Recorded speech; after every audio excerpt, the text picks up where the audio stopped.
할렐루야. 우리 옆정도와 함께 인사합니다. 감사하며 살아갑시다. 성도 여러분, 한 해 반을 지내면서 그동안 우리에게 베풀어진 사랑과 은혜에 늘 감사하며 살아가므로 하나님의 크고 놀라운 은혜와 기쁨이 넘치는 삶을 살아가기를 주님의 이름으로 축원합니다. 며칠 전 TV를 통해서 6.25 전쟁 71주년을 맞이해서 특집을 보게 되었습니다. 그때 90이 넘은 참전 용사들의 말과 또한 유엔군으로 참전했던 용사들의 말을 들었습니다. 그들의 말을 들어보니까 두 가지로 요약이 됩니다. 그 하나는 젊은 청춘을 바쳐 자유 민주주의를 위해서 생명을 걸고 싸운 것 결코 후회함이 없다는 얘기예요. 우리나라 젊은 군인들도 그런 말을 했고, 우리나라 알지 못하고 처음 이 땅에 온 유엔군이 하는 말이 바로 그런 말이었습니다.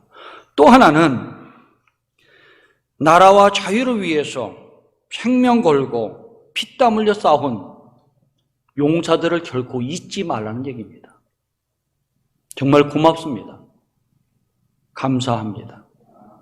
당신들 때문에 우리가 이렇게 평화롭게 번영하며 살고 있습니다. 고맙습니다. 라는 말 한마디만 들으면 그동안 6.25 전쟁을 통해서 아팠던 그 아픔, 슬픔, 고통, 시름을 다 잊고 편하게 살 수 있다라고 말을 했습니다.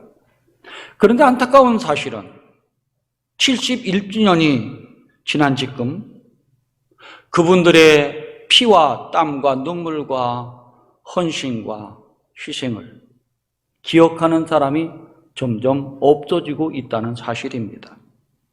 그럼에도 불구하고 우리 국가가 해야 될 일은 그분들의 땀과 피와 눈물과 헌신을 잊지 말고 자손들에게 가르치고 교육해야 된다는 것입니다. 그리고 학도병은 물론이요, 무명용사 이르기까지 그들의 흔적을 찾아 그 이름을 기록해 남겨둬야 될 것이고 그들의 뼈 한 조각이라도 찾아서 국립묘지에 모셔야 될 것이라고 생각을 합니다. 그러나 한 위대한 참전용사가 한 일을 제가 듣고 감동을 받았습니다. 그분은 학교병으로 나가서 이름 없이 죽어간 사람들의 흔적을 평생 찾아다니고 있었어요. 지금 중환자실에 있어서 그 일을 감당하지 못했지만 그 아들에게 그 일을 시켜서 무명용사들, 학도병들의 이름을 찾아서 기록에 남기고 가족들에게 알려주는, 그리고 국가보훈처의 기록에 남기는 일을 감당하고 있습니다. 국가도 하지 못하고 그 누구도 하지 못하는 일을 한 개인이 사제를 털어서 전국 방방곡곡을 다니면서 지금까지 하고 있습니다. 그 일이 이제 힘이 들어서 90이 넘으니까 못하게 되니까 아들을 통해서 그 일을 하고 있는 일을 보면서 참 깊은 감동받았습니다. 저런 분도 있구나. 그 일을 우리 국가가, 사회가, 교육과 언론이 이분들의 마음을 본받아서 학도병과 무명용사를 잊지 않고 찾는다면 젊은 나이에 나라 위해 싸우겠다고 이름도 없이 군번도 없이 쓰러져 죽어간 학도병과 무명용사들의 죽음이 헛되지 않을 것이라고 생각을 합니다. 우리나라는 자유를 위해서 죽어간 사람들, 그리고 참전용사들, 학도병들, 무명용사들 잊지 않고 영원히 기억해야 될 줄로 압니다. 그분들을 잊지 않고 기억하며 고마워하는 것이 애국이고, 그런 사람들이 많아질수록 나라는 든든해지는 것이며 나라가 복을 받을 수 있기 때문에 그렇습니다. 다윗은 위대한 왕으로 많은 사람의 존경을 받습니다. 무엇 때문에 존경받을까? 많은 사람이 이렇게 말합니다. 그가 자기 민족을 통일시켰다. 사울은 10지파를 가지고 왕을 세워서 일을 했지만은 다윗은 12지파를 띄워 통일왕국을 이뤘다. 그리고 나라를 부강하게 했고 전쟁 때마다 싸워서 승리를 했으며 가장 넓은 영토를 차지했기 때문에 존경받을 만하다 얘기를 합니다. 맞습니다. 존경받을 만한 왕입니다. 근데 그보다 더 위대한 일을 한 것이 있습니다. 그것이 무엇입니까? 하나님께 받은 사랑과 은혜를 평생 잊지 않고 살았다는 얘기예요. 그래서 여러분 시편을 통해서 이렇게 우리가 알려지고 있는 겁니다. 뿐만 아니라 이것을 자녀들과 백성들에게 가르치고 또 가르쳐서 잊지 않게 했다는 것이에요. 이스라엘 민족의 죄를 짓고 하나님 징벌도 많이 받았지만 그럼에도 불구하고 하나님 지키시고 돌보시는 것은 그럼에도 불구하고 하나님 은혜를 잊지 않고 살아가려고 하는 마음을 가진 사람들이 많았기 때문에 지금까지 이스라엘이 없어지지 않고 남아있는 것입니다. 다윗은 그들에게 무조건적인 사랑을 가르치진 않았습니다. 우리가 왜 하나님께 감사해야 되는지 그 이유를 말해주면서 조목조목 자세하게 알려줬다는 것입니다. 그는 1, 2절 말씀에서 이렇게 말씀하지요. 내 영혼아 여호와를 송축하라. 내 속에 있는 것들아 다 그의 거룩한 이름을 송축하라. 내 영혼아 여호와를 송축하며 그 모든 은택을 잊지 말지어다 라고 말씀해주고 있습니다. 송축하라는 말은 히브리어로 바라크라고 얘기를 합니다. 이 말은 우리 뜻으로 인정한다, 감사한다, 찬양한다는 뜻이에요. 하나님의 사랑, 그 크신 은혜를 인정하니까 감사하고 찬양하게 된다는 말이죠. 송축은 거룩하신 하나님 은혜에 몸과 마음을 바쳐 감사하고 찬양하는 것을 말하는 것입니다. 언제 어디서나 어떤 형편에서나 은혜를 잊지 않는 것, 감사 찬양하는 것이 송축이라는 말입니다. 다윗이 송축하라는 말을 3번 거듭해서 1, 2절에서 말합니다. 이렇게 말하는 이유는 사람은 은혜를 잊고 사는 사람들이 많기 때문에 그런 것이죠. 본질적으로 사람 망각하는 습관이 있습니다. 에빙하우스라는 사람이 얼마나 망각을 잘하고 살고 있는가 망각 곡선을 그렸습니다. 많은 사람을 통해서 연구해서 그렸는데 그는 이렇게 말을 했죠. 사람들이 보고 듣고 배운 것을 복습하지 않으면 20분 후에는 42%를 잊어버린다. 1시간 뒤에는 4%를 잊어버리고 9시간 뒤에는 64%를 잊어버린다. 그리고 6일 뒤에는 75%를, 한 달 뒤에는 80%를 잊어버린다고 말을 했습니다. 맞습니다. 우리 지난주에 설교한 것도 잘 잊어버리고 있어요. 지지난주 거는 기억을 못합니다. 머리가 똑똑한 분들은 기억했지만 보통 사람은 이렇게 기억을 잘 못합니다. 이런 사실을 다윗이 잘 알았어요. 그래서 다윗은 우리를 향해서 하나님 주신 은혜와 사랑을 여러 곳에서 말씀하면서 결코 잊지 마라. 오늘 말씀에도 잊지 말라 하고 말씀해 주고 있는 것입니다. 우리가 어떻게 잊지 말아야 되는지 다윗은 이렇게 말했습니다. 영혼으로 감사하라. 마음으로 감사하고 내 속에 있는 모든 것을 가지고 감사하면 잊지 않는 사람이 될 수 있다라고 말을 합니다. 왜 다윗이 우리를 향해서 잊지 말고 송축하라고 했을까요? 하나님이 우리에게 베풀어 주신 은택이 많기 때문에 그렇습니다. 선물이 많기 때문에 그런 것이죠. 다윗은 오늘 본 말씀을 통해서 하나님께서 베풀어 주신 모든 은택을 말씀하고 있는데 이 말씀을 통해서 잊지 않고 감사하며 살아갈 때에 삶이 형통할 수 있기 때문에 우리에게 들려주시는 것입니다. 다윗이 말씀하시는 하나님의 은택은 무엇일까? 오늘 본문을 중심으로 3가지로 잡아서 함께 말씀의 은혜를 받고자 합니다. 하나님 주신 은택이 무엇일까? 다윗은 이렇게 말합니다. 죄를 사하시고 병을 고치실 은혜를 잊지 말아야 한다라고 말해주고 있습니다. 3절에서 이렇게 말하죠. 그가 내 모든 죄악을 사하시며 내 모든 병을 고치시며.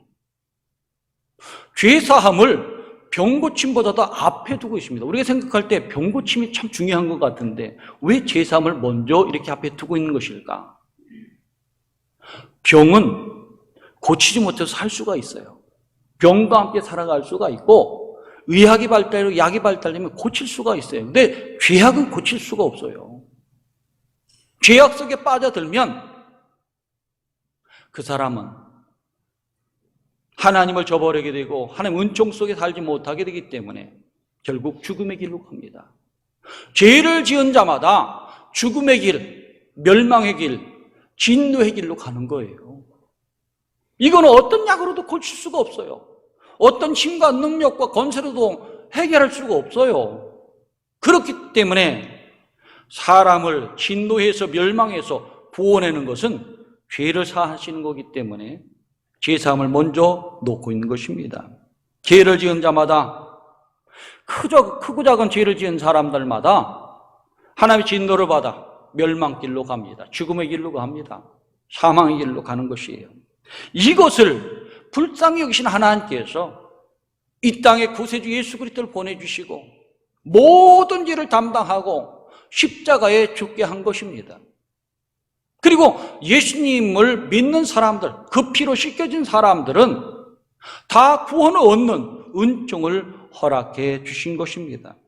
그렇기 때문에 예수님의 피를 씻어진 사람들, 의로워진 사람이 되고 하나님 자녀가 되고 백성이 되는 은혜를 입은 사람이 되는 것이에요. 이 길이 살 길이기 때문에 내 모든 죄악을 사하시며 그것이 크기 때문에 감사하라고 말씀해주고 있는 것입니다. 이사야는 우리 죄가 주홍 같을지라도 진홍 같을지라도 흰 눈처럼 희어지고 양털처럼 깨끗해질 것이라고 말을 했습니다. 그렇습니다. 모든 죄를 용서해 주시는 거예요. 용서받은 사람이, 복된 사람이, 용서받은 사람이 사랑과 은혜를 입은 사람입니다. 사랑과 은혜를 입은 사람은 당연히 감사 찬송해야 된다는 겁니다. 그리고 내 모든 병을 치유하심에 감사하라 말씀해 주고 있습니다. 우리는 육신의 병만 있는 게 아니에요. 마음의 병도 있습니다. 육신의 병도 있습니다. 이 병을 치유하면 평안도 오고 기쁨도 오고 감사가 오게 되어 있는 것이죠. 여호와라파 하나님께서는 질병 있는 사람들마다, 힘들어하는 사람들마다 마음을 고치시고 육신을 고쳐주십니다. 기도하고 간구하면 병나는 역사가 있게 되는 것이고 그 기적을 통해서 감사와 기쁨으로 살아가는 것입니다. 근데 그것도 기적 중에 기적이지만 더 중요한 기적이 있습니다. 그것이 뭡니까? 건강하게 사는 거예요, 여러분. 아픈 뒤에 하나님께 매달리지 말고 건강할 때 하나님 건강 주셔서 감사드립니다. 고맙습니다. 하나님 찬양합니다. 하나님 사랑합니다. 고백해야 된다는 거예요. 나이가 들면 어쩔 수가 없어요. 나이가 들면 지금까지 지내온 거 감사합니다 하고 마지막까지 건강을 부탁해야 됩니다. 이렇게 건강 주심이 치유하심보다 더 귀한 것이에요. 그것도 감사하고 또 우리가 질병이 있을 때에 주님 앞에 엎드려 하나 능력으로 치유되는 은혜를 누릴 때에 우리 삶이 기뻐지고 감사가 되는 것이에요. 그런 찬송을 드리는 사람이, 은혜를 잊지 않는 사람이 하나님의 사랑을 받을 수 있다는 겁니다. 지금 한 해 반을 지나면서 이제 다음 주서부터는 이제 한 해 반이 또 시작이 됩니다. 지금까지 살아온 것, 하나님의 은혜로 구원받고 죄 용서받고 하나님 자녀 백성이 된 것, 그리고 지금까지 건강하게 되는 것, 건강하지 못했지만 그래도 귀한 의사를 통해서 약을 통해서 우리가 회복되고 있다는 사실에 감사하며 살아갈 때 더 크신 사랑과 은총을 누릴 수가 있습니다. 그런 삶을 살아가는 우리 성도님들 되시기를 주님의 이름으로 축원합니다. 또 한 가지는 하나님이 보호하신 은혜를 잊지 말아야 한다는 겁니다. 4절에서 이렇게 말합니다. 내 생명을 파멸해서 속량하시고 인자와 긍휼로 간을 씌우시며 돌보셨으니 감사하라는 것이고 송축하라는 것입니다. 파멸은 덫이나 함정을 말하는 것이죠. 속량한다는 것은 이 덫이나 함정에서 구원해낸다는 거예요. 그게 속량입니다. 우리 삶을 살아볼 때 어떻습니까? 평탄한 일만 있습니까? 즐거운 일만 있습니까? 아니에요. 기쁨도 슬픔도 어려움도 고통도 환난도 있습니다. 우리나라 역사를 보면 참 기구한 운명 속에서 한 100년을 지낸 것 같아요. 1910년에 나라가 망해서 36년 동안 일본의 지배를 받았고, 해방이 돼 기쁨도 맛보기 전에 다시 전쟁이 터져서 이 땅에 모든 젊은이들이 죽고 수많은 사람이 죽었으며 땅이 폐허가 되었습니다. 모든 것 다 무너져 내렸어요. 이런 어려운 현실이 뭡니까? 위험이요, 함정이요, 그리고 덫이죠. 근데 그때마다 하나님께서는 우리를 지켜주신 것입니다. 다윗도 그런 인생을 살았어요. 다윗의 인생 속에 평탄한 일만 있었던 거 아닙니다. 수많은 고난과 어려움과 수렁과 웅덩이와 함정이 있었죠. 그는 시편 40편에서 이렇게 고백을 하고 있습니다. 내가 여호와를 기다렸더니 귀를 기울이사 나의 부르짖음을 들으셨도다. 어려움이 있을 때 그가 뭘 했는가? 1절에서 말하죠. 기도했다는 거예요. 하나님만 바라보고 기도하고 간구했다. 예수님 말씀했듯이 구하라, 찾으라, 문을 두드리라 말씀처럼 하루에 몇 번도, 이른 새벽에도, 늦은 밤에도 밤새 부르짖으며 그 하나님께 구원의 은총을 달라고 기도했던 겁니다. 그랬을 때 나타나는 현상이 뭐겠습니까? 이렇게 말해요. 나를 기가 막힌 웅덩이와 수렁에서 끌어올리시고 내 발을 반석에 두사 내 걸음을 견고하게 하셨도다. 아멘. 그렇습니다. 기도 응답받아서 웅덩이의 수렁에서 건짐을 받았고 반석 위에서 견고하게 해서 흔들지 않도록 나를 지키시고 보호하셨다는 겁니다. 그렇기 때문에 3절에 새 노래로 여호와를 찬양할 것이다. 내가 찬양하고 찬양한다는 거예요. 그 찬양의 기쁨과 모든 걸 적어놓은 것이 시편 150편 속에 녹아 있는 것입니다. 성도 여러분, 하나님은 다윗뿐만 아니라 믿는 사람 한 사람 한 사람을 파멸해서 덫에서 함정에서 건져주시는 분이에요. 그 은혜를 생각하고 어려울 때 힘들 때 기도하고 간구해야 된다는 겁니다. 우리가 살고 있는 이 세상 평탄한 것이 있는 게 아니죠. 조금 전에 말씀드렸듯이 수많은 함정이 있습니다. 이런 함정 속에서 우리를 건져주신 분이 하나님이에요. 정욕의 함정, 탐욕의 함정, 쾌락의 함정, 음란의 함정, 교만의 함정도 있습니다. 이단의 함정도 있어서 믿음의 사람들을 신앙의 나락으로 떨어뜨리는 경우도 있습니다. 이런 함정 속에 빠지면 자신은 물론이요, 가족과 가정이 불행하게 되는 겁니다. 근데 하나님은 이런 위험 속에 있을 때, 함정 속에 있을 때, 수렁 속에 있을 때 건져내신 분이죠. 하나님 우리나라를 위기 속에서 건져내 주셨습니다. 그리고 긍휼과 인자로 우리를 지켜주셨습니다. 함정에서 벗어나고 우리가 평탄하게 잘 살 수 있는 것은 우리의 힘과 능력 때문이 아니에요. 하나님이 인자와 긍휼로 관을 씌워주시고 보호하시기 때문에 그 은혜 속에, 하나님의 사랑 속에 살게 되는 겁니다. 그렇기 때문에 파멸에서 구속하신 하나님, 그 은혜를 결코 잊지 말고 송축하라는 겁니다. 여러분, 지금 우리의 삶을 되돌아보면서 날 파멸에서 건져주신 분이 누군가 생각하며 하나님께 감사함으로 하나님 놀라운 사랑과 은총 속에 살아가는 믿음의 종들 되시기를 주님의 이름으로 축원합니다. 또 한 가지는 소원을 들어주시고 늘 새롭게 하시는 은택을 잊지 말아야 한다는 겁니다. 다윗은 5절에서 이렇게 말합니다. 좋은 것으로 내 소원을 만족하게 하사 내 청춘을 독수리같이 새롭게 하시는도다. 다윗의 삶은 형편이 좋은 삶이 아니었어요. 왕이 될 때까지 좋았죠. 근데 그 뒤로부터는 파란만장한 삶을 살았어요. 그랬을 때마다 하나님께 엎드려 기도해서 간구했습니다. 하나님의 도우심으로 모든 어려움에서 벗어나고 해결되어 늘 감사 찬송을 부르게 된 것입니다. 우리도 지난 세월을 생각해 보면 같은 은혜를 받은 것으로 생각합니다. 좋은 것을 많이 받았죠.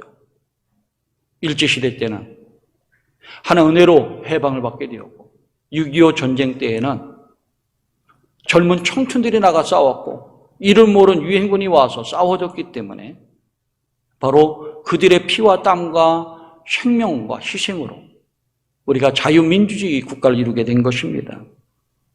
그리고 모든 것이 폐허됐을 때에 지금 우리 아버지와 할아버지 되시는 분들이 할머니 되시고 어머니 되시는 분들이 피땀 흘려서 나라의 산업을 일궈냈습니다. 폐허된 땅과 건물을 다시 세우고 집을 다시 세우고 산업을 다시 세워서 경제 발전을 이루어서 지금까지 이루어 우리가 편안하게 살게 되는 거예요.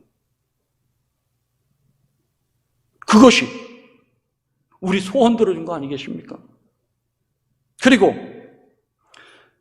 우리에게는 보석 같은 우리의 자녀들이 있습니다. 아내와 남편이 있습니다. 그리고 좋은 직장도 있고 나라도 있습니다. 하나님은 우리 소원을 들어주신 분이에요.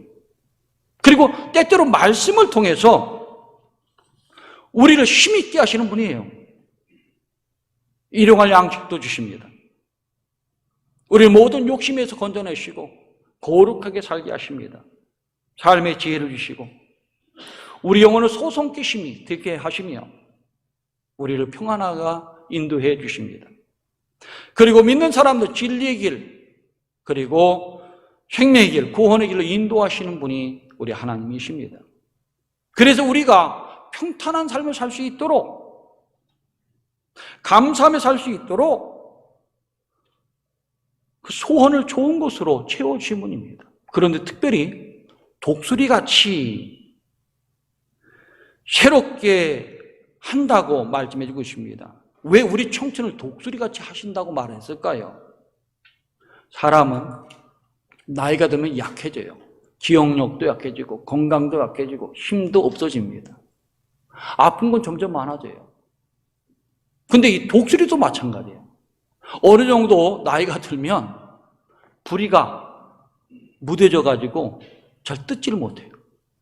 그리고 이 날개의 모든 것도 깃털도 낡아 가지고 바람을 잘 타지 못합니다. 이럴 때가 되면 독수리는 금식하면서 가장 높은 곳에 올라가요. 한 달 넘게 있습니다.